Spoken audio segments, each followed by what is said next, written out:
there, and welcome to another KidLit chat. I have the wonderful Pat Zietlow Miller with me here. Hey, Pat, how are you? I'm great. How are you? Just fantastic. Thanks so much for doing this. So, yeah, I love all of your books. You're such an amazing writer. You've done so many great things. So for those of us who may have not read your books or don't know you, tell us a little bit about who you are and the types of books you write. Okay, well, I'm Pat Zietlow Miller. I live in Madison, Wisconsin, and I write picture books. I have always loved picture books from little on all the way through college, all the way to now, and writing them has been like my dream forever. Yeah. Well, in your first book, that was really like a big splash. Like, I don't know if it was your first book published, Sophie's Squash. Was that your first one ever? Yeah, my very first. It did so well. So talk to us about like where that inspiration came from, because it's about a girl who keeps a squash, right? Yeah, so it came from my daughter, my youngest daughter, Sonia, when she was maybe 4, carried a butternut squash around with a face, kind of like Sophie does in Sophie's Squash. And I just thought that was like the quirkiest thing ever. I didn't see anybody else's kid carrying around, vegetables. So I started thinking, well, could I turn that into a story? And this was right when I was beginning to think I wanted to write for kids. And so I went through a ton of different versions, a lot of different endings that didn't quite work. But then eventually through feedback and critique, and, it got to the point where it was the story that eventually got published. And a lot of it was reflected by reality with Sonia. But then I changed things around because when you write fiction, you can make the story end any way you want. Yeah, exactly. I love it. I do have a question about that, because a lot of people love to write books based off of true life, which yours was, but you still wanted to be like a picture book, right? So how do you take an idea like that and make it into a story? Like how close do you have to stay to the original, or like where do you get to add in a little bit of fun? Well, it all depends, you have to tell a story. And so, you can have something that happened in real life that was funny and interesting, but it might not be a picture book story. Like, and Sophie's Squash is a character-driven picture book story. So it follows like traditional picture book structure. There's a problem and the child tries to solve it and isn't successful and tries a couple different things and eventually figures out a way to handle the problem in kind of an unexpected way. And, life doesn't always follow that path. So I had to, when I wrote this, add things in that didn't really happen. And it had a totally different resolution in the book than it did in real life. Because in real life, when my daughter's squash started rotting, I just threw it out and bought her a new one. But that wouldn't be a good picture book at all, So in Sophie's Squash, the picture book, Sophie realizes her squash that she loves very much is rotting. So she talks to a farmer and then she puts it in the garden and a new squash plant grows. So that's a much more satisfying resolution to the story. Right, so she's just going in the trash.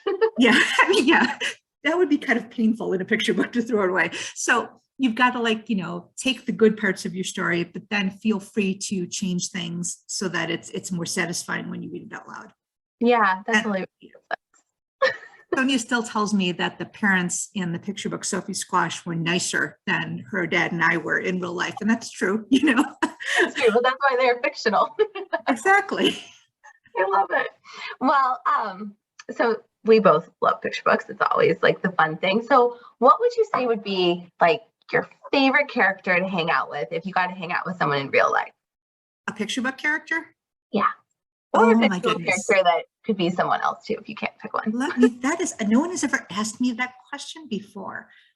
Okay, so there's a book called There Might Be Lobsters. It's by Carolyn Crimi, and it's about a girl and her dog who go to the beach.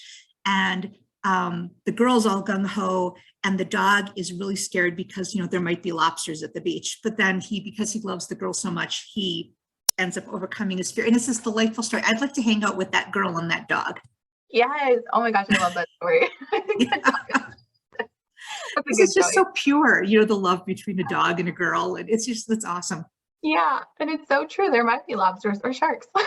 Yeah, exactly. And the dog is like really concerned about this. Yeah, I love it. That's a good choice. Okay. Well, you live in Wisconsin. We live in the Midwest. What would you say would be, for people that don't live in the Midwest, what would be one thing that would be like a huge, like defining factor for us in like, what would you say? Well, snow, when I wrote Sophie's Squash, Sophie plants the squash in the dirt and then she goes to bed and she really thinks when she wakes up in the morning that Bernice, her squash, will magically be okay, but it snows overnight.